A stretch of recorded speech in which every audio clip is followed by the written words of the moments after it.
함께 보셔야 하는 말씀은 신약성경 로마서 14장입니다. 계속해서 로마서 말씀을 공부하고 있는데 오늘 배경이 되는 말씀 한 구절 읽고 성경 공부하도록 하겠습니다. 신약성경 로마서 14장 1절부터 6절까지 말씀. 로마 교회의 상황을 잘 알 수 있는 한 구절인데 한번 살펴보도록 하겠습니다. 신약성경 로마서 14장 1절부터 6절까지 말씀, 신약성경 258쪽 전후를 보시면 되겠습니다. 함께 봉독합니다. 믿음이 연약한 자를 너희가 받되 그의 의견을 비판하지 말라. 어떤 사람은 모든 것을 먹을 만한 믿음이 있고 믿음이 연약한 자는 채소만 먹느니라. 먹는 자는 먹지 않는 자를 업신여기지 말고 먹지 않는 자는 먹는 자를 비판하지 말라. 이는 하나님이 그를 받으셨습니다. 남의 하인을 비판하는 너는 누구냐? 그가 서 있는 것이나 넘어지는 것이 자기 주인에게 있음에 그가 세움을 받으리니 이는 그를 세우시는 권능이 주께 있음이라. 어떤 사람은 이 날을 전날보다 낮게 여기고 어떤 사람은 모든 날을 같게 여기나니 각각 자기 마음으로 확정할지니라. 나를 중히 여기는 자도 주를 위하여 중히 여기고 먹는 자도 주를 위하여 먹으니 이는 하나님께 감사하며 먹지 않는 자도 주를 위하여 먹지 아니하며 하나님께 감사하느니라. 아멘. 성경 공부하는 이유가 무엇인가? 이것을 잘 알고 넘어가는 게 중요한데 하나님께서 택하신 백성들에게 어떻게 살아야 될지 하고자 하시는 말씀들이 어디에 기록되어 있는가, 어떻게 나타내시는가 라고 했을 때 그 뜻이 불변하지 않도록 성경을 통해 하나님께서 우리에게 하시고자 하는 모든 말씀이 담겨 있다라고 받는 것입니다. 우리 믿는 사람들은 어떤 특별한 계시가 뚝 떨어지거나 특별하게 하나님께서 말씀하시거나 나타나시거나 이런 것들을 받는 것이 아니라 그 모든 것, 우리가 어떻게 구원받는지 또 어떻게 살아가야 되는지 하나님께서 원하시는 모든 것들이 성경에 담겨 있기 때문에 성경 말씀을 잘 깨닫고 이해하고 실천하는 것을 통해서 하나님께서 원하시는 삶을 살아갈 수 있다, 이렇게 아시면 되겠습니다. 내가 앞으로 어떻게 살아가야 되는지 또 하나님께서 무엇을 원하시는지 특별한 방법, 기도 열심히 해서 하나님께서 환상 가운데 나타나시는 것이 아니라 이미 주신 하나님 말씀을 잘 배우는 것을 통해서, 깨닫는 것을 통해서 하나님께서 원하시는 삶을 살아갈 수 있기 때문에 다른 것 배우는 것보다 우리는 더 귀중하게, 중요하게 생각해야 될 것이 무엇인가 할 때는 하나님의 말씀을 잘 깨닫는 것, 잘 이해하는 것, 그것이 선행되어야 된다라고 할 수가 있는 것입니다. 물론 여러분 학업 가운데 있는 것, 그리고 여러 가지 맡겨진 직장에서의 여러 가지 일들이 있지만 그것을 하는 것, 무엇을 하는 것, 그것보다 더 중요한 것은 내가 왜 그것을 해야 되는지, 또 그것을 어떻게 해야 되는지, 그것을 알지 못하고 마음 것들 하는 것은 별로 중요하지 않다 할 수 있습니다. 하나님의 말씀을 잘 교훈받아 내가 어떤 것을 왜 해야 되는지를 잘 깨닫고 자기에 맡겨진 일들을 잘 감당해야 될 것입니다. 세상 사람들처럼 돈을 얻기 위해, 재물을 얻기 위해, 명예를 얻기 위해, 평안을 얻기 위해 하는 것이 아니라 사람의 목적, 그리고 이 교회의 목적이 무엇인지를 잘 교훈받고 그것을 이루기 위한 삶으로서 직업도 가져야 되고 직장도 가져야 되고 공부도 해야 되고 어떤 여러 가지 일들을 해야 되는 것입니다. 그런 선후 관계가 바뀌지 않도록 하나님 말씀을 잘 배울 수 있는 그런 시간이 되기 바랍니다. 그래서 우리 창세기부터 쭉 읽어 나가고 있는데 지금 로마서 서신서 배우고 있습니다. 서신서 중에 6번째 서신이었던 로마서를 배우는데 지난 시간에 로마서 첫 번째 시간을 하다가 다 못했습니다. 그래서 지난 시간 한 거 복습을 하고 또 오늘 배경에 대해서 마무리하고 다음 시간에 핵심적인 로마서의 주제 내용들을 살펴보도록 하겠습니다. 지난주에 배웠던 거 한번 복습 한번 하도록 하겠습니다. 첫 번째, 로마서의 기록자 누구죠? 사도 바울. 너무나 쉽죠? 지금 바울 서신하고 있기 때문에 바울 사도가 기록한 것이다. 로마서 1장 1절만 봐도 쉽게 알 수 있다라고 했습니다. 그리고 받는 사람, 수신자. 유대인과 이방인을 포함해서 어디에 있는 모든 기독교인이죠? 예, 로마. 당연히 로마서기 때문에 로마에 있는 기독교인이다라고 했습니다. 바울 서신의 서신서의 이름의 특징 아시죠? 수신자가 그 책의 이름이 되는 것입니다. 그래서 고린도 전후서면 고린도가 수신자가 되는 거고, 로마서가 로마에 있는 성도가 수신자가 되는 것입니다. 이렇게 바울 서신은 다 수신자가 책 이름이 되는 것입니다. 로마에 있는 기독교인에게 보낸 것이다. 그리고 기록 연대를 보면 바울이 몇 차 선교 여행을 끝마칠 무렵 때 기록했다고 했죠? 3차 전도 여행 또는 선교 여행을 끝마칠 무렵인 AD 57에서 58년경 기록되었을 것으로 생각합니다. 그리고 로마서 16장 1절에 보면 편지를 베베라는 여집사를 추천하면서 그에게 전달한 것으로 보아서 이 편지는 어디에서 기록된 것으로 보이죠? 고린도에서 기록된 것으로 볼 수 있습니다. 그래서 지도를 마련했는데 우리 얼마나 기억하고 있는지 또 한 번 해보겠습니다. 반복밖에 없는 것 같아요. 계속 반복하면 다 외울 수 있으니까 아는 것부터 1번 고린도. 시온이 손 들었어요? 궁금한 거부터 물어보세요.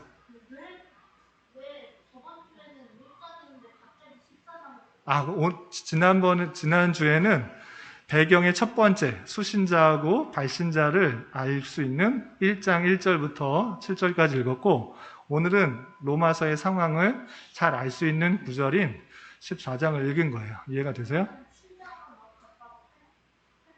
다 있는데 다 읽을 수가 없으니까 그 중에 한 군데만 읽은 거예요. 이해됐어요? 네. 우리 하은이 크게 5번 빌립보. 맞았습니다. 우리 하영이 4번 3번 아덴. 맞았습니다. 우리 손 들었으니까 손 들은 사람 시킬게요. 우리 하준이 2번 갱그레아.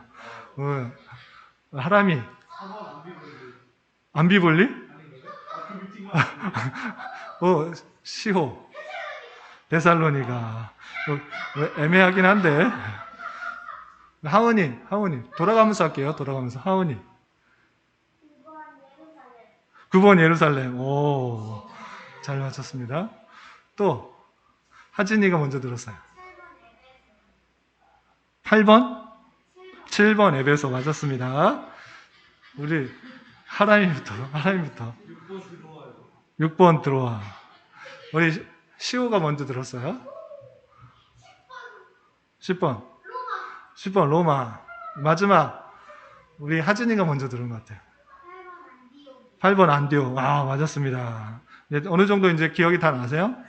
주요 지역인데 이 정도는 좀 알아두면 신약성경, 특별히 서신서 읽을 때 많이 도움이 되니까 알아두시면 좋겠습니다. 그래서 고린도에서 있을 때 로마에 보낸 편지다. 이렇게 배웠습니다. 계속 보겠습니다. 기록 연대 3차 선교 여행 때 고린도에 있었는데 3차 선교 여행 때는 바울 사도가 고린도에 얼마 동안 있었을까요? 3년? 3개월. 네, 3개월입니다. 네. 3년은 언제 3년이 나오죠? 에베소에서 3년 있었습니다. 3차 전도 여행 때 에베소에서 3년 있었고, 2차 전도 여행 때 고린도에서 얼마 동안 머물면서 고린도 교회를 세웠을까요? 시온이가 알 것 같은데? 2차 전도 여행 때 바울 사도가 처음 고린도 지역에 가서 얼마 동안 머물면서 복음을 전파하여서 고린도 교회를 세웠을까요? 그것은 까먹었죠? 예? 정확하게 맞췄습니다. 맞췄습니다. 1년 6개월 동안 고린도에 있다가 복음을 전파하면서 교회를 세웠습니다.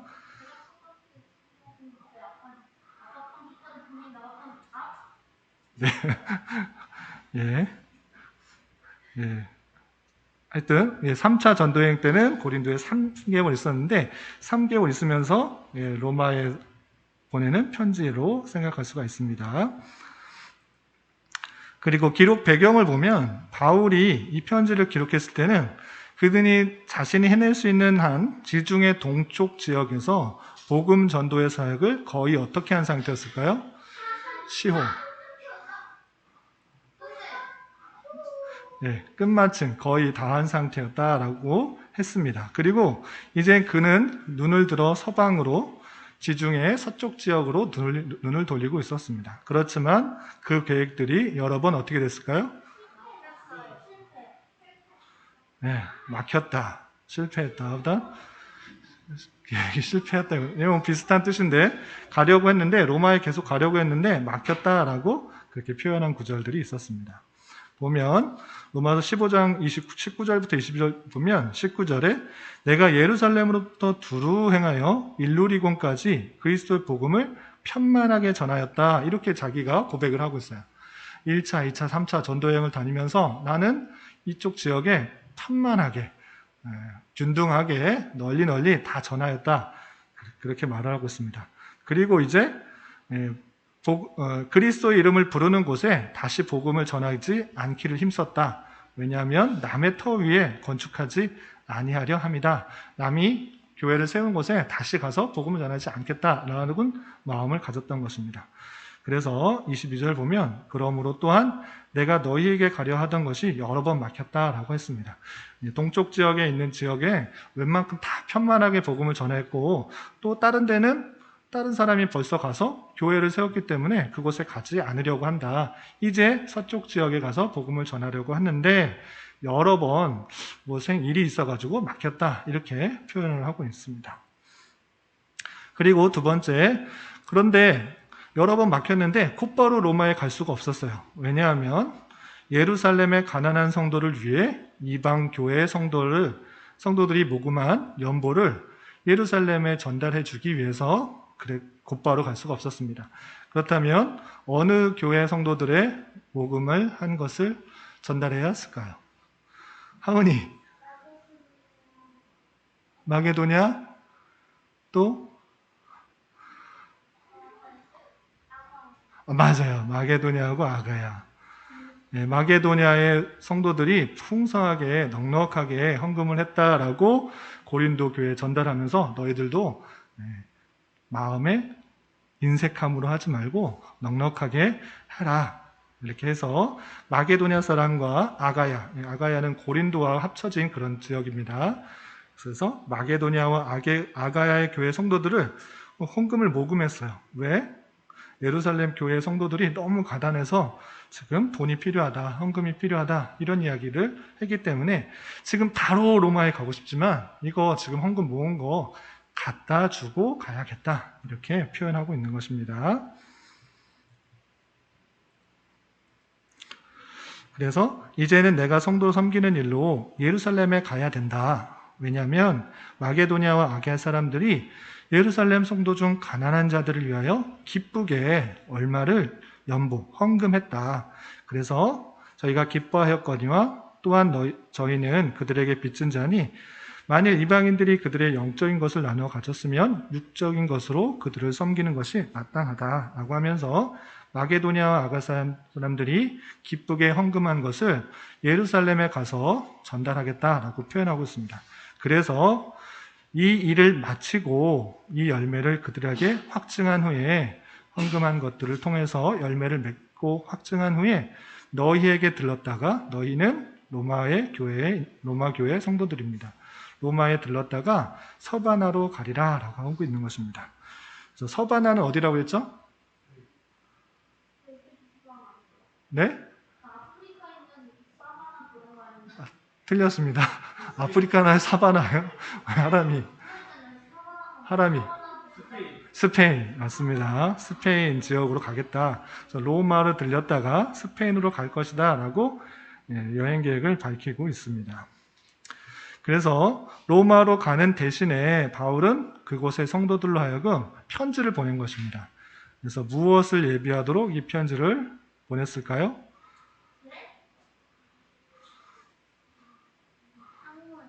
네. 알려줬어요. 하나님이 알려줬어요. 방문. 이제 방문할 예루살렘에 들렀다가 너희들한테 갈 테니까 일단 너 편지 받고 내가 올 것을 기대하라. 준비하고 있어라. 이렇게 하면서 편지를 보낸 것입니다. 이해가 되시나요? 궁금한 거 있으면 시온이 시온처럼 물어보세요. 자, 그리고 이 로마서의 기록 목적, 핵심 주제라고 했을 때 로마 교인들에게 무엇에 대한 진리를 체계적으로 가르쳐 주기 위했을까요? 그리고 유대인과 이방인 사이에 올바른 무엇이 이루어지도록 했을까요? 핵심 주제입니다.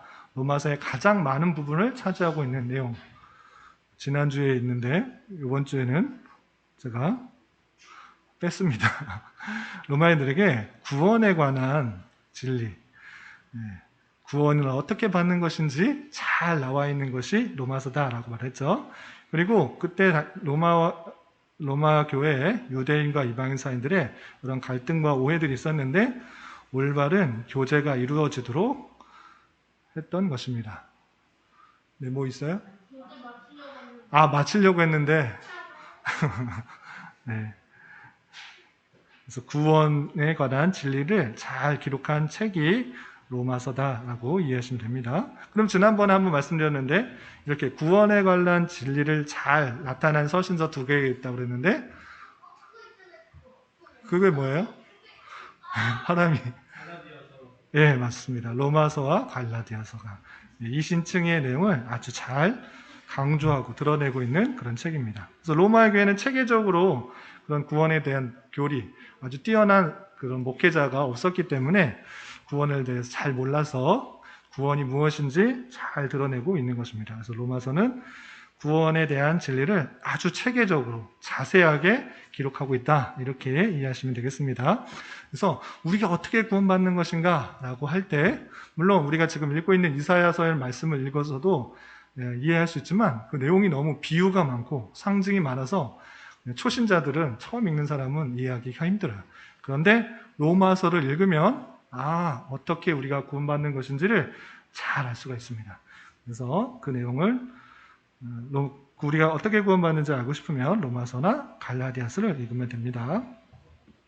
그리고 로마 교회의 특징이 있습니다. 로마에는 누가 방문하기 전에 벌써 기독교회가 있었죠? 네, 사도 바울이 가지도 않았는데 벌써 교회가 있어서 그 교회에게 쓴 것이다 이렇게 씁니다. 그러면 이 로마 교회가 언제 생겼는가라고 했을 때 오순절 성령 강림 사건 시에 우리 지난번에 사도행전 읽어봤죠.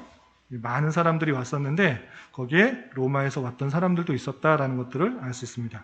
그리고 성령 강림 사건으로 말미암아 방언으로 말해서 방언을 통하여서 외국 사람들도 이방 사람들도 기독교 복음에 온전히 반응할 수 있었고 그리고 하루에 3,000명씩이나 회개하는 그런 놀라운 역사들이 있었을 때 거기에 모였던 사람들 중에 로마에서 왔던 그런 사람들이 회심했을 수 있겠구나. 그리고 다시 돌아가서 교회를 세우지 않았을까.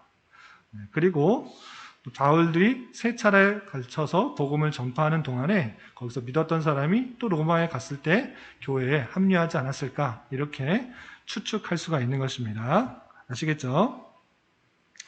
그리고 특징 중에 로마의 유대인이 대략적으로 10분의 1 정도가 될 정도로 많이 살고 있었어요. 그렇지만 그 유대인 안에서도 소수 예수님을 믿는 사람과 다수 유대교를 믿는 그런 사람들 간에 다툼이 있었던 것입니다. 그래서 핍박을 받기도 했는데 로마 황제였던 글라디우스는 유대인에게 무엇을 내렸을까요? 추방령. 싸우려면 나가라 하면서 유대인들 다 나가라 이렇게 추방령을 내릴 정도로 또 핍박들이 있었던 것을 살펴볼 수 있습니다. 그리고 로마 교회는 사도 바울이 사실상 개인적으로 접촉해 보지 못한 교였으나 바울이 선교 여행을 하는 중에 교제를 나눴던 사람들이 많이 있었을 것으로 추측할 수 있습니다. 대표적인 예가 브리스길라와 아굴라. 고린도에서 만났던 로마에서 온 사람이었던 브리스와 아굴라가 있는데 그런 사람들처럼 교제했던 사람이 로마에 많이 있었을 것으로 생각할 수가 있는 것입니다. 대표적인 예로 브리스길라와 아굴라가 있습니다. 그리고 로마 교회의 특징, 유대인뿐만 아니라 다양한 누가 있었죠? 예, 이방인들이 섞여 있었습니다. 이방인 중에는 로마인도 있었고, 헬라인도 있었고, 아프리카인도 있었고, 어떤 사람도 있었다고 쓸까요? 야만인. 예. 야만인이 이렇게 원시인처럼 그런 사람은 아니고, 도덕적으로 약간, 좀 구분되는 그런 사람을 그냥 통칭해서 야만인으로 이렇게 표현했던 것 같아요. 그래서 원시 우림에서 사는 그냥 팬티만 입고 돌아다니는 그런 사람은 아닐 것이고, 그냥 도덕적인 그런 교육들을 많이 받지 못한 그런 사람을 통칭해서 야만인으로 표현한 것이 아닌가 이렇게 생각할 수 있습니다.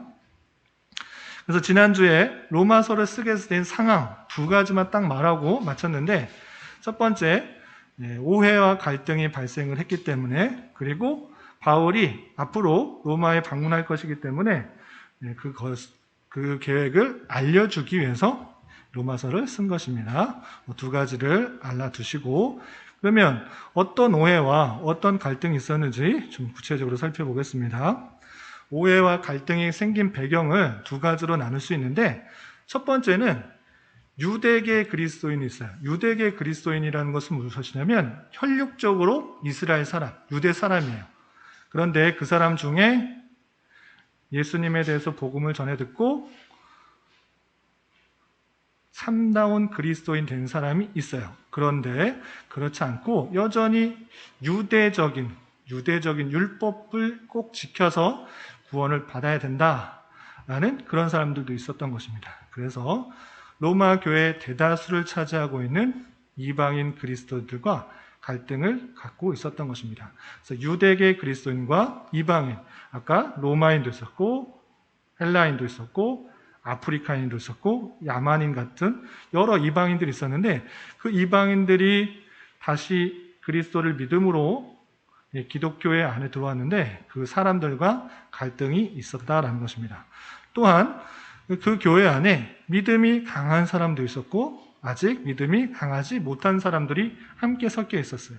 그런데 서로를 배려하고 이해하는 것이 아니라 믿음이 약하거나 못하거나 나만 잘 믿으면 돼 라고 생각했던 사람들이 있어서 갈등이 심화되고 있었던 것입니다. 그 내용들을 좀 살펴보도록 하겠습니다. 첫 번째, 구원에 대한 그리고 갈등이 발생하는 데 있어서 그 갈등의 내용을 좀 보도록 하겠습니다. 첫 번째는 구원에 대해서 오해가 있었습니다. 구원을 어떻게 받아야 되는가라고 했을 때 사람들이 율법들이 있으니까, 하나님이 주신 말씀, 율법들이 있으니까 그 율법들을 잘 지켜서 구원받는다라고 생각을 했습니다. 그리고 또 한 가지는 혈육적으로 이스라엘이기 때문에 나는 태어날 때부터 이스라엘 사람이야, 난 태어날 때부터 유대 사람이야, 그러니까 당연히 우리의 조상은 아브라함이고 나는 하나님의 백성이고 나는 구원을 받을 것이다, 이렇게 착각하는 사람이 있었어요. 열심히 율법을 지켜서 구원받는다는 사람이 있고, 나는 원래 태생부터 유대인이니까 이스라엘 사람이니까 구원받을 거야 라고 착각하는 사람들이 있었던 것입니다. 여기서 중에서도 모태신앙이 있으신 분이 있고 나중에 믿는 사람이 있는데, 난 모태신앙이니까 당연히 구원받지, 나는 엄마 아빠가 다 신앙이 있기 때문에 유아세례도 받았고 또 그 신앙 가정 안에서 잘 살았어, 그러니까 당연히 구원받는 게 맞다라고 생각하는 거예요. 마찬가지로 이스라엘 사람들도 난 유대인이야, 정통 유대인이야, 그러니까 하나님의 백성이니까 난 구원받을 것이야, 이렇게 생각했던 사람들이 있었던 것입니다. 그래서 이런 사람들을 위해서 말씀을 썼던 것입니다. 그 내용을 좀 보겠습니다. 첫 번째로 구원에 대해서 행위를 통해서 율법을 지킴으로 말미암아 구원을 받는 것에 대한 오해가 있었는데, 로마서 3장 27절부터 28절 보면 이런 표현이 있습니다. 3장 27절 28절 함께 읽어보겠습니다. 시작. 그런즉 자랑할 때가 어디 있을 수가 없느니라. 무슨 법으로냐 행위로냐 아니라 오직 믿음의 법으로니라. 그러므로 사람이 의롭다 하심을 얻는 것은 율법의 행위에 있지 않고 믿음으로 되는 줄 우리가 인정하노라. 아멘. 율법의 행위로 의롭다함을 받는 것이 아니라 믿음으로 된다, 이렇게 표현하고 있는 것입니다. 우리도 신앙생활을 오래 하다 보면 열심히 믿음 생활을 하는 사람이 있고 그렇지 못한 사람도 있어요. 그런데 그런 사람들을 이해하지 못하고 어떤 일들이 발생하냐면, 난 열심히 수요 성경 공부도 나오고 금요 기도에도 나오고 새벽 기도에도 나왔는데 어떤 사람은 나오지도 않고 저래서 구원받을 수 있나? 열심히 신앙생활을 해야지 구원을 받는다라고 생각하면서 남을 비판하고 정죄하는 일이 종종 발생해요. 저 사람은 새벽 기도에도 안 나오고 수요일도 안 나오고 금요일도 안 나오고 주일도 저렇게 빼먹어서 구원 받겠어? 이렇게 생각하면 된다, 안 된다? 안 된다. 오직 우리가 구원받는 것은 율법의 행위로 있지 않고 믿음으로 되는 줄 우리가 인정한다라고 하고 있는 것입니다. 우리가 열심히 신앙생활 하는 것 좋은 일이고 복된 일이지만 하나님의 기준을 봐서는 그 전체 기준을 만족시키는 것이 아니라는 것입니다. 물론 수요일도 나오고 금요일도 나오고 새벽도 나오고 여러 가지 봉사헌신하는 것 중요한 일입니다.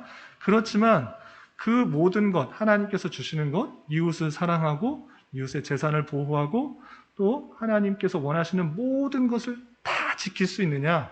그 지킬 수 없는 것이 사람이다. 오직 은혜로, 오직 믿음으로 구원을 받는 것이 기독교의 정신이다 라는 것들을 로마서를 통해서 알려주고 있는 것입니다. 그래서 로마서 안에서 열심히 율법 지켜라고 그렇게 구원받는다, 열심히 말씀을 잘 지켜서 구원받는다 라고 말하는 거 잘못됐다, 이렇게 표현하고 있는 것입니다. 또 한 가지 오해는 아까 말한 것처럼 혈육적으로 나는 유대인이다 생각하면서 구원을 받으려고 했던 그런 모습도 있었던 것입니다. 로마서 9장 6절부터 8절까지 함께 읽어보겠습니다. 시작. 그러나 하나님의 말씀이 파헤어진 것 같지 않도다. 이스라엘에게서 난 그들이 다 이스라엘이 아니요 또한 아브라함의 씨가 다 그의 자녀가 아니라 오직 이삭으로부터 난 자라야 내 씨라 불리리라 하였으니 곧 육신의 자녀가 하나님의 자녀가 아니요 오직 약속의 자녀가 씨로 여김을 받느니라. 아멘.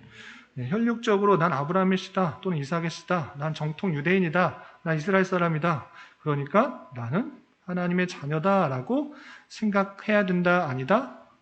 아니다.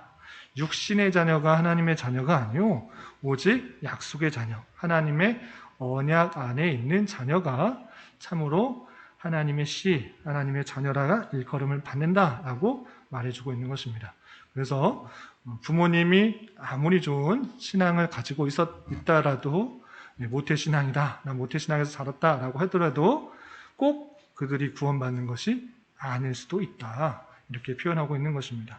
그래서 믿음으로 정확하게 인격적으로 하나님의 부르심에 그 초청에 반응하고 정말 예수 그리스도가 믿어지는 것으로 말미암아 구원을 받을 수 있다, 하나님의 자녀가 된다, 하나님의 백성이 된다, 이런 것들을 해주고 있는 것입니다. 말해주고 있는 것입니다.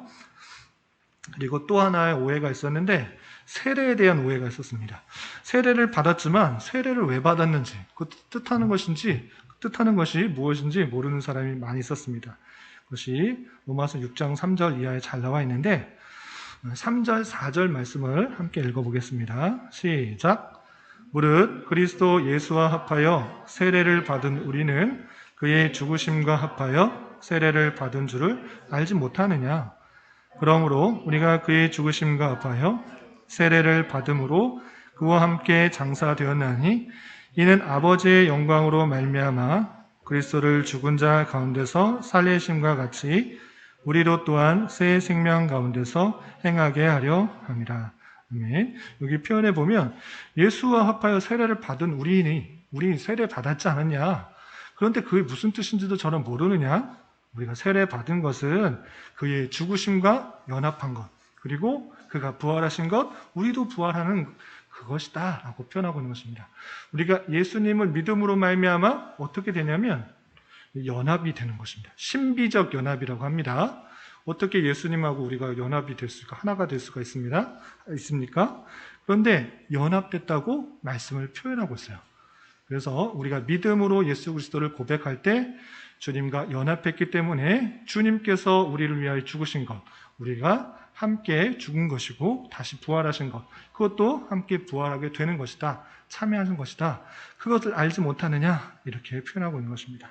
그래서 그것을 고백하고 많은 사람들에게 인정받기 위해서 세례를 받은 것이다 라고 표현하면서 그 사람들이, 로마에 있는 교회 성도들이 세례가 무슨 뜻인지도 잘 모르고 함께 죽은 것, 함께 다시 살아나는 것 전혀 모르는 그런 모습 가운데 있을 때 그 뜻을 잘 알려주고 있는 것입니다.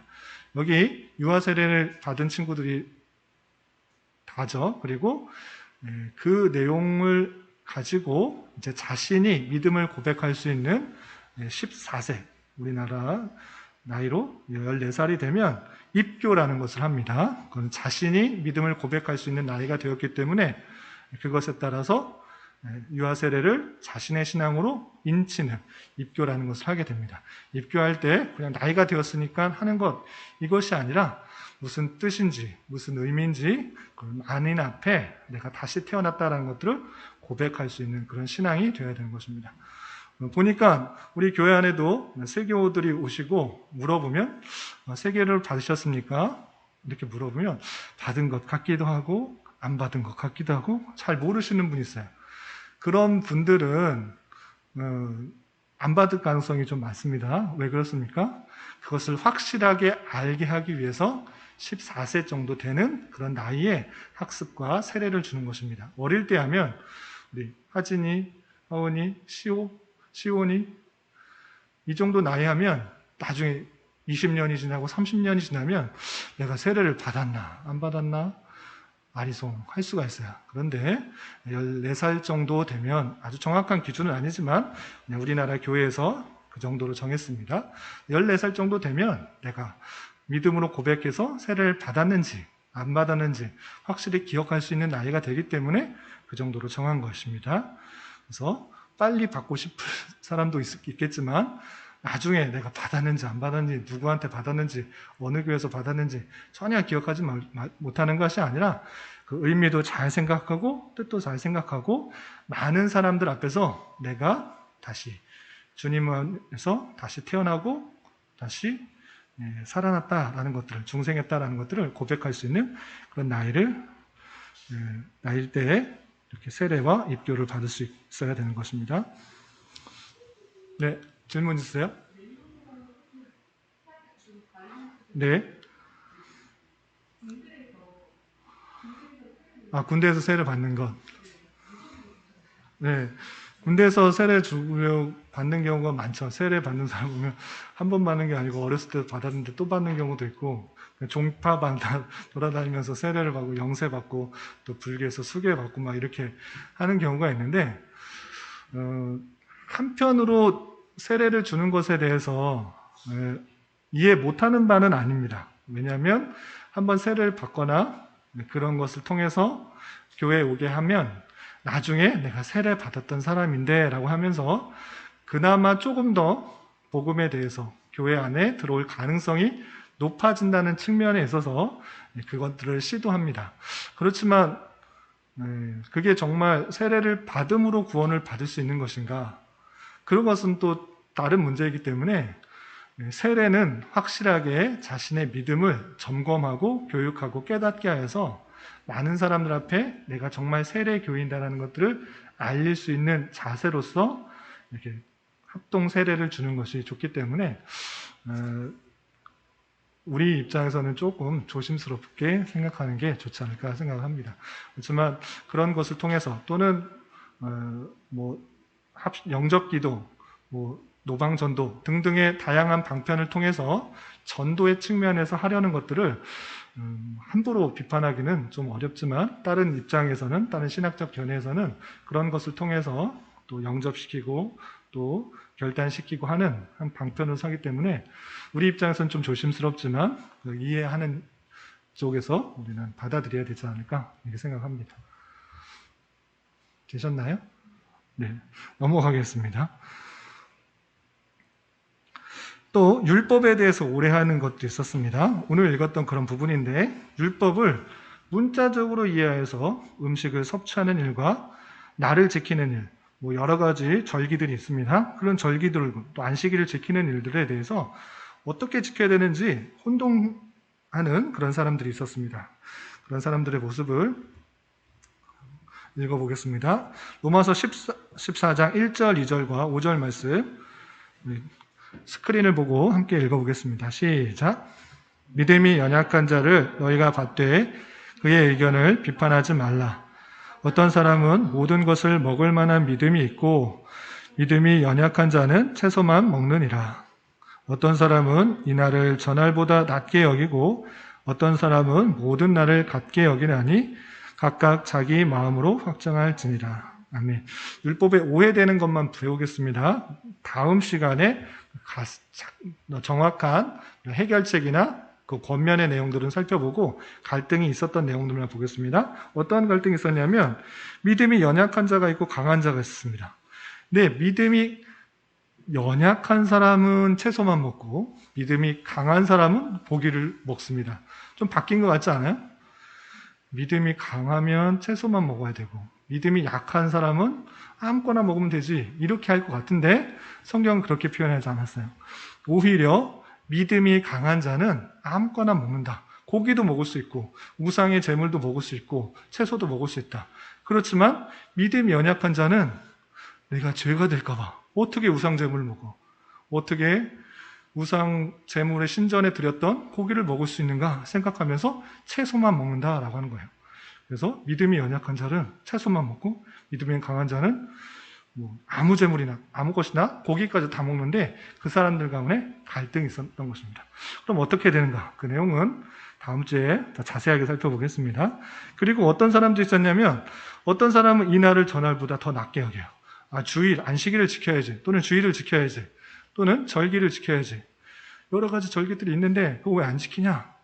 평일보다 그날 지키는 거 중요하다 이렇게 생각하는 사람이 있었고 어떤 사람은 모든 날이 똑같지 왜 그것을 더 중요하게 여기느냐 이렇게 생각하는 사람이 있었습니다. 그래서 그 사람들 가운데 갈등이 생각했던 것입니다. 그래서 율법의 말씀들을 어떻게 해석해야 되는지 몰라서 서로 믿음이 강한 자와 약한 자 그런데 갈등이 있었던 것입니다. 근데 또 어떤 갈등이 있었냐면 지체의식을 상실했어요. 지체 한문으로 썼습니다. 우리 한문을 아는 친구 시온이 이거 읽을 수 있어요? 무슨 지하고 무슨 체예요?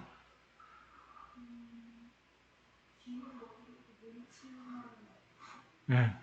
몸의 각 부분, 각 가지, 몸 각 부분을 지체라고 합니다. 그래서 몸의 각 부분인데 우리는 몸의 각 부분인데 그 의식을 생각하지 않고 갈등을 일으켰던 사람들이 있었던 것입니다. 그래서 누가서 12장 4절부터 5절까지 보면 이런 표현이 있습니다. 한번 읽어보겠습니다. 시작. 우리가 한 몸에 많은 지체를 가졌으나 모든 지체가 같은 기능을 가진 것이 아니니 이와 같이 우리 많은 사람이 그리스도 안에서 한 몸이 되어 서로 지체가 되었느니라. 아멘.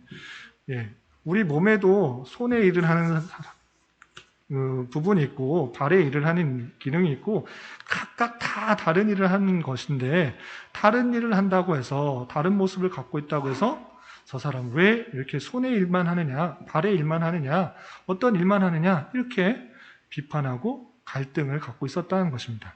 그래서 우리는 마치 한 몸에 많은 지체를 가진 것처럼 그리스도에서 한 몸이 되어서 서로 다른 달란트를 받고 재능을 받고 다른 특징이 있어서 각각의 일을 하는 것이지 어떤 사람이 더 많은 일을 하고 잘한 일을 하고 그런 거 아니다 이렇게 표현하고 있는 것입니다. 여기도 찬양을 잘하는 사람 또는 공부를 잘하는 사람 운전을 잘하는 사람 요리를 잘하는 사람 그리고 섬기기를 잘하는 사람, 청소를 잘하는 사람 다 다양하게 각각의 재능과 관심과 역할들이 다른데 왜 저 사람은 저걸 하지 못하고 찬양도 잘 못하고 뭘 못한다고 비교하고 비난할 것이 아니다. 서로 다른 모습이 한데 묻혀서 서로 다른 역할을 잘함으로 교회가 그리스도의 몸으로서의 역할들을 감당하게 되는 것이다. 그래서 지체의식을 상실하지 않도록 하고 있는 것을 볼 수 있습니다. 그래서 로마 교회의 성도들이 서로 비난하고 또 오해하고 갈등하는 가운데 서로 다른 모습을 비난하고 갈등 가운데 있었던 모습을 살펴볼 수 있는 것입니다.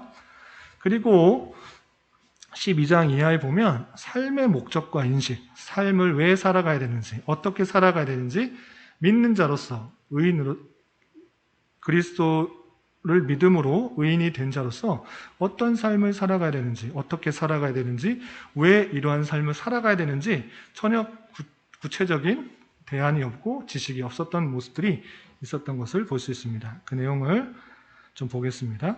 로마서 12장 2절 말씀 함께 읽겠습니다. 시작. 너희는 이 세대를 본받지 말고 오직 마음을 새롭게 함으로 변화를 받아 하나님의 선하시고 기뻐하시고 온전한 뜻이 무엇인지 분별하도록 하라. 예, 올해 우리 교회 주제 말씀입니다. 성경 구절 말씀. 이거 많이 외워두시길 바랍니다. 하나님을 믿는데 왜 믿는지 몰라. 그리고 그냥 세상 사람들이 하는 대로 다 따라가. 사람들이 이것을 좋아하면 다 좋아하고 이것을 해야 된다고 하면 다 따라가. 그런데 그런 거 본받지 마라. 마음을 새롭게 하고 하나님께서 원하시고 기뻐하는 것이 무엇인지를 구별해야지 세상 사람들이 다 이거 한다고 다 따라가고 이거 한다고 다 주식을 한다고 다 주식을 하면 돈을 많이 번다고 다 주식을 하고 또는 땅을 사거나 아파트를 사야 된다고 하면 다 따라가고 꼭 좋은 대학에 들어가야지 좋은 사람이 된 것처럼 S대, 스카이, 뭐 해외 유명한 대학을 가야지만 그렇게 돼야 된다는 것.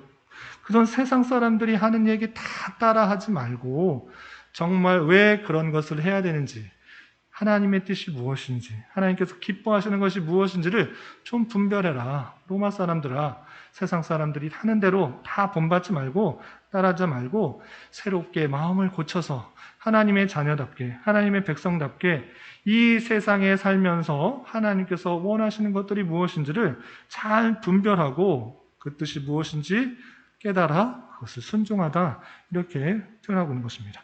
삶의 목적을 잘 깨달아 이렇게 강조하는 것을 통해서 로마 교회 성도들은 그냥 세상 사람들이 하는 대로 따라가기 바빴구나라는 것들을 알 수 있습니다. 그리고 로마서 12장 14절에는 이런 표현이 있습니다. 함께 읽어보겠습니다. 시작. 너를 박해하는 자를 축복하라. 축복하고 저주하지 말라. 네, 박해하는 자 당연히 대받아 쳐야죠. 세상 사람들 생각으로서는 박해하면 한 대 때리면 복수해야 되고 2대 때리면 고소해야 되고 3대 때리면 어떻게 해야 되나요? 더 심한 것들로 아주 증거를 삼고 사진 찍고 녹음하고 동영상 찍어서 CCTV 돌려서 해야 되는 것이 마땅한 것 같은데 이렇게 표현하고 있어요. 너를 박해하는 자를 축복하라. 축복하고 저주하지 말라. 이렇게 표현하고 있는 것입니다. 세상 사람들이 주는 박해와 고통과 고난들 그런 것들을 남들이 하는 대로 똑같이 생각하지 말라.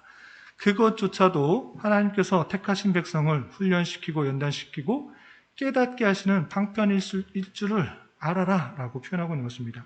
오히려 그런 사람들을 축복하고 또 권면하고 그리스도의 사랑을 실천하는 것 그것을 통해 하나님의 백성이 이 땅에서 어떠한 삶으로서 살아가는지를 잘 깨닫게 해주는 가장 좋은 모습이다 라고 할 수 있는 것입니다. 우리는 이 땅에서 영원히 사는 것이 아닙니다. 이 땅에서 영원히 산다고 하면 남들처럼 더 많이 갖기 위해, 더 많이 누리기 위해, 더 많은 평안을 찾기 위해 재물과 명예와 부귀와 영화를 찾아서 열심히 하는 것이 맞습니다. 살아갈 동안 그런 것들을 누리기 위해 힘써야죠. 그렇지만 그런 것들은 잠시라는 것입니다.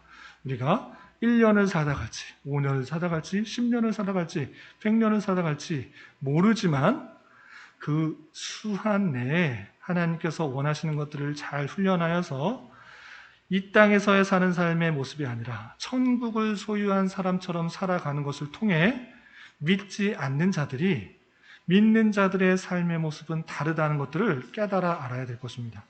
우리나라 상황이 어떻게 보면 믿는 사람이나 믿지 않는 사람이나 별 구분이 되지 않습니다. 그냥 교회 주일이 되어서 11시 돼서 예배 참석하는 사람은 믿는 사람이고 그렇지 않은 사람은 믿지 않는 사람. 그 밖에 회사에서나 학교에서나 어디 처서에서나 구분이 되지 않는 그런 사람들이 되어가고 있지 않은지 되돌아봐야 돼요. 그런데 우리는 천국을 소유한 백성입니다. 이 땅에서 영원히 사는 것이 아니라 천국에서의 영원한 삶을 살아가기 때문에 지금 당장 더 많이 갖지 않아도 더 많은 것들을 소유하지 않을지라도 우리는 이 땅에서 오래 살 것이 아니고 영원히 살 것이 아니기 때문에 더 많은 것들을 누릴 수 있는 자를 넉넉함과 여유로움과 또 풍요로움들을 가지며 살아가야 되는 것입니다. 손해 볼지라도 또는 부족해 보일지라도 없을지라도 내가 갖고 있는 천국, 나와 함께 계시는 하나님, 그리고 내가 구원받았다는 그 사실도 인하여서 항상 기쁨과 감사가 있는 것이고 나를 핍박하는 자, 나를 저주하는 자, 나를 박해하는 자 또한 사랑할 수가 있고 축복할 수가 있고 그가 참으로 그리스도를 알지 못하여서 저렇게 빗나가고 있구나, 잘못된 생각을 하고 있구나 안타까워하는 마음으로 그들에게 사랑을 베풀 수 있는 것입니다.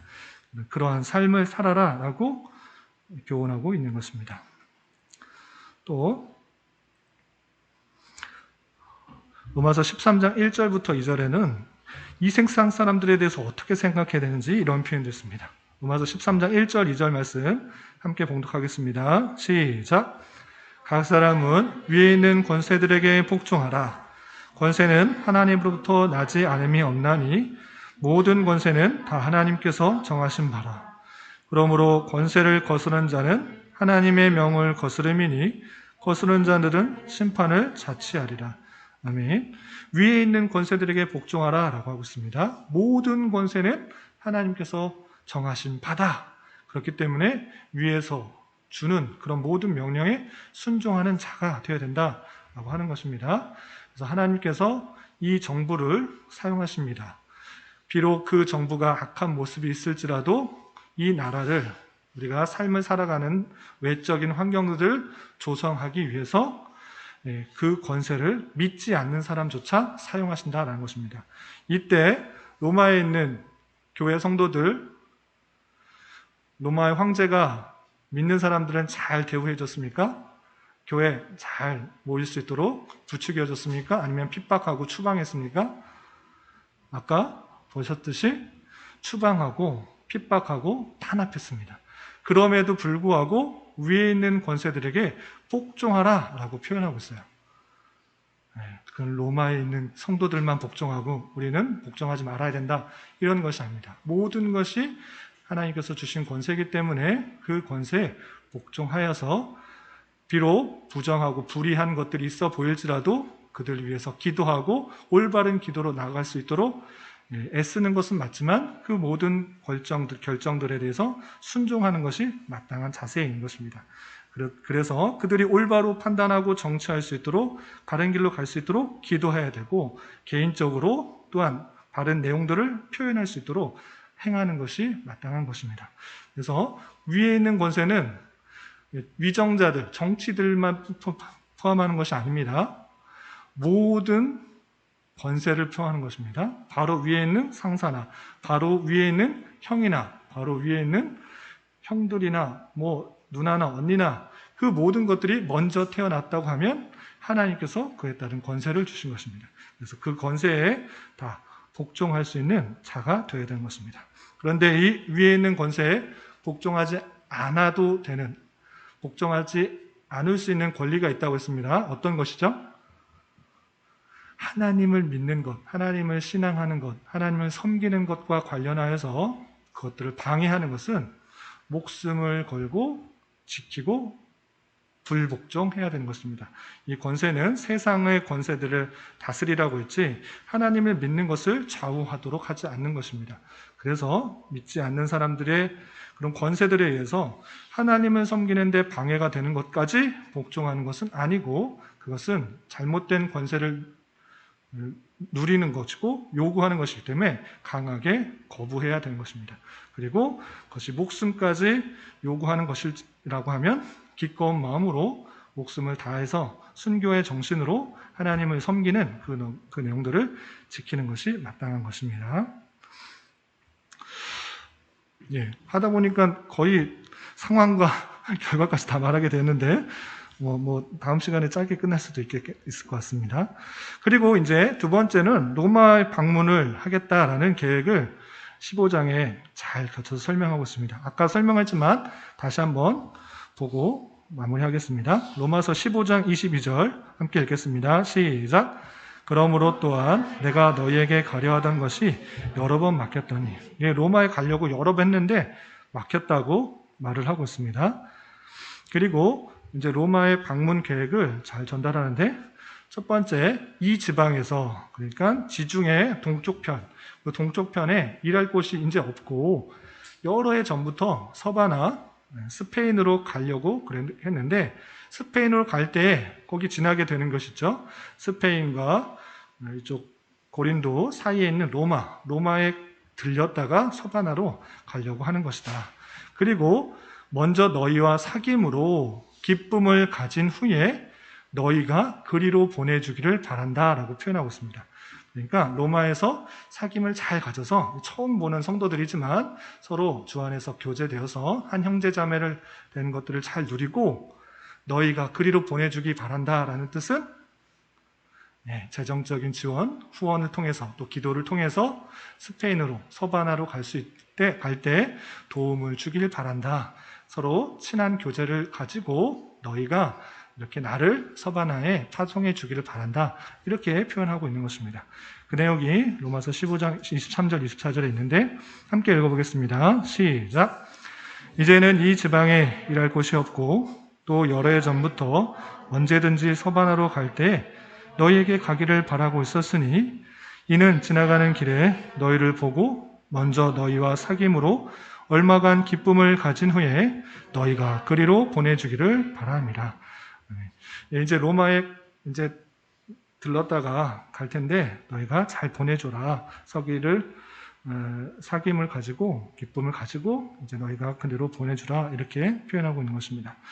그렇지만 아까 말씀드린 것처럼 지금 방금 바로 가고 싶지만 마게도냐와 아가야 사람들이 예루살렘의 가난한 자들을 위하여 연보한 것을 전달하기 위해서 나는 예루살렘으로 먼저 가겠다. 이런 표현이었습니다.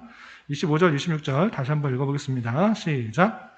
그러나 이제는 내가 성도를 섬기는 일로 예루살렘에 가노니 이는 마게도냐와 아가야 사람들이 예루살렘 성도 중 가난한 자들 위하여 기쁘게 얼마를 연보하였습니다. 아가야 지방과 고린도 지역을 함께 표현하는 사람들인데 마게도냐 사람 그리고 아가야 고린도 사람들이 열심히 헌금해서 돈을 모았어요. 근데 그것을 가지고 예루살렘을 안 가고 로마로 가면 안 되겠죠. 그래서 예루살렘에 가서 성도를 가난한 사람들, 그런 사람들을 섬기겠다. 그것을 먼저 말하고 있는 것입니다. 그리고 그 일을 마치고 너희에게 들렀다가 서바나, 스페인으로 갈 것이다. 이렇게 그 계획을 전달하고 있습니다. 15장 28절만 함께 읽겠습니다. 시작. 그러므로 내가 이 일을 마치고 이 열매를 그들에게 확증한 후에 그에게 들렀다가 서바나로 가리라. 일을 마치고 나서 너희 로마 교회에 들렀다가 서바나로 갈 것이다. 미리 말해주는 이유는 내가 방문할 거니까 나를 기쁨으로 받아들이고 그리고 나를 영적인 또 주의 안의 교제를 잘 가진 다음에 서바나로 잘 보내줄 수 있도록 대비를 해주라. 이렇게 표현하고 있는 것입니다. 그래서 내용은 잘 살펴봤고 이제 내용 위주가 아니라 장으로 구분하면 크게 이렇게 나눌 수 있습니다.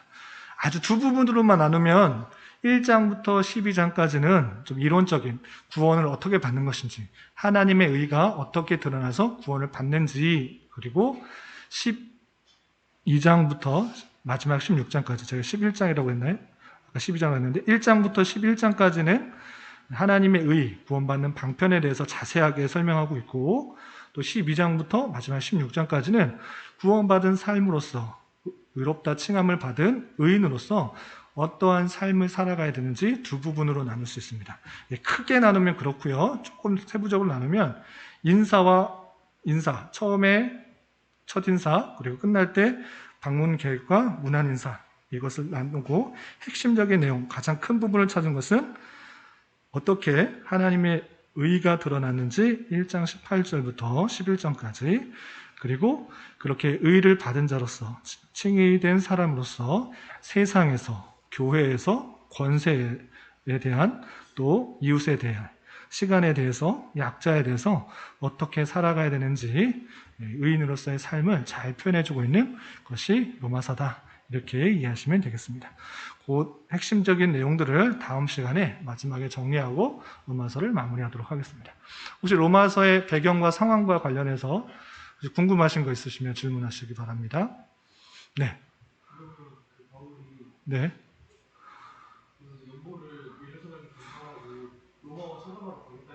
네. 못 갔습니다.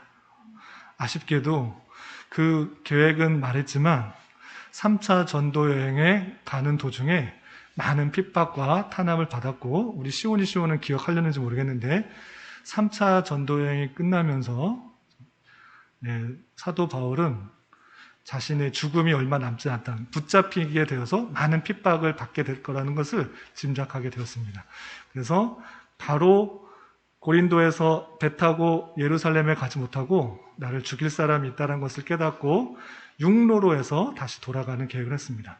그리고 그렇게 3년이나 애썼던, 가장 많이 전도여행에서 복음을 전파했던, 두란노 서원에서 매일같이 전했던 그 에베소에 가지 못하고 나를 죽일 것 같아서, 나를 핍박한 사람이 나를 잡아 죽일 것 같아서 에베소에서 가지 못하고 그 밑에 지역에 머무르면서 에베소에 있는 장로들을 청해요. 그리고 내가 환상을 보았는데, 성령이 말하기는데 너 예루살렘 가면 핍박이 있을 것이다, 이렇게 알려주었다고 말해요. 그럼에도 불구하고 내가 그 핍박과 탄압을 두려워하지 않고 예루살렘에 가겠습니다. 그리고 그 에베소에 있는 장로들한테 이것이 어쩌면 나의 마지막일 줄 모르겠습니다, 이렇게 고별 설교같이 고별 작별 인사를 하고 예루살렘에 가게 돼요. 그 돈을 갖고 예루살렘에 갔는데, 물론 그 돈을 전해줬는지는 표현되지 않아요. 예루살렘에 갔을 때 많은 사도 바울을 핍박했던 유대 교회들에 인해서 붙잡히게 되고, 또는 성전을 이방 사람들에게 내어줬다라는 그런 핑계, 갖가지 핑계와 욕을 하면서 그를 붙잡아서 죽일 것 같은, 죽이려고 하는 사람, 사생결단, 내가 사도 바울을 죽이기 전까지는 먹지도 않겠다라는 사람이 40명이나 될 정도로 핍박하는 사람이 많았어요. 그렇게 핍박 속에서도, 죽을 것 같은 상황 속에서도 바울 사도는 계속적으로 하나님께 기도하며, 그리고 거기 다스렸던 분봉왕과 또 서기관과 사람들에게 요청하여서 나는 아무 잘못 없다, 나는 죄가 없다, 그리고 그들이 하는 것들은 잘못된 것이다, 그리고 나는 유대인이긴 하지만 로마의 시민권을 갖고 있다, 나를 죽이려고 하면, 사형 집행을 하려면 로마의 황제한테 보내야 된다, 그리고 하나님의 말씀을 들어서 넌 죽지 않을 것이다, 너는 로마로 가게 될 것이다 라는 그 음성을 듣고 나는 로마로 보내어서 판결을 받게 해달라 요청을 하게 돼요. 그래서 원하는 대로는 가지 않았지만 로마의 선교여행, 전도여행을 가는 것이 아니라 붙들려서 로마여행을 가게 돼요. 가는 과정도 풍랑을 만나게 되고 많은 것들이 있지만 그것들까지 설명하기 너무 길으니까, 그렇게 원하는 대로 가지는 않았어요. 원하는 대로 내가 로마에 갔다가 서바네로 그런 것이 아니고 로마에 붙들려서, 예루살렘에 붙들려서 포로로, 죄인으로 로마에 가게 되죠. 로마에 가게 돼서 쓴 편지가 옥중서신, 에베소, 빌립보, 골로새, 빌레몬서. 그리고 그거 쓴 다음에 풀려나요. 성경에 나와 있는데 풀려나서 또 여러 가지를 하다가 네로 황제 때 기독교인들의 박해가 가장 극해 다르게 되죠. 로마에 불을 질러놓고, 자기가 불러주놓고 이거 유대인들이, 기독교인이 지은 것이다 라고 하면서 로마에 있는 기독교인을 다 죽이기 시작했어요. 그때 베드로도 죽고 바울도 죽게 되는 그런 상황이 오게 되는데, 그때 다시 붙들려서, 바울 사도도 붙들려서 또다시 로마 감옥에 투옥이 돼요. 그래서 로마 감옥에 투옥됐을 때 이제 내가 풀려나지 못하겠구나, 이 황제 네로한테는 이성을 통하지 않는구나. 나를 죽이려고, 기독교인들을 죽이려고 이렇게 했기 때문에 자기가 이제 얼마 남지 않았다는 것을 직감하게 돼요. 그리고 마지막 유언과 같이 쓴 편지가 디모데 후서. 디모데 후서를 보면 내가 죽을 날이 얼마 남지 않았다. 피와 같이 전제와 부음같이 될 날이 얼마 남지 않았다. 그러면서 마지막 아들과 같이 여기는 제자 디모데에게 쓴 편지가 디모데 후서예요. 그 목회 서신을 나중에 또 배우게 될 거예요. 조금 이해가 됐어요? 30분 지났네. 답변이 길어서 죄송합니다. 혹시 또 궁금한 거 있어요? 여기까지 하겠습니다. 기도하고 마치겠습니다. 하나님 아버지 감사합니다. 오늘 로마서 배경과 상황의 두 번째 시간을 배웠습니다. 직접 교회를 설립하지 않았지만 하나님의 은혜 가운데 설립된 로마 교회 가운데 하나님의 교회가 잘 세워지길 바라는 마음으로 편지를 썼던 그 바울 사도의 마음을 배우게 하시고 또 이런 말씀을 잘 배워서 우리의 구원과 또 교회 안에서의 삶이 어떠해야 되는지 우리가 어떤 목표를 가지고 이 땅을 삶을 살아야 되는지 잘 배울 수 있는 귀한 기회 되게 하여 주시옵소서. 이런 배경 지식을 통하여서 로마서를 읽어나갈 때 더욱더 확실하게 구체적으로 잘 깨달아서 하나님께서 하시고자 하는 말씀들을 우리의 삶으로 잘 접목할 수 있는 저희들이 될 수 있도록 인도하여 주시옵소서. 예수님의 이름으로 기도드리옵나이다. 아멘.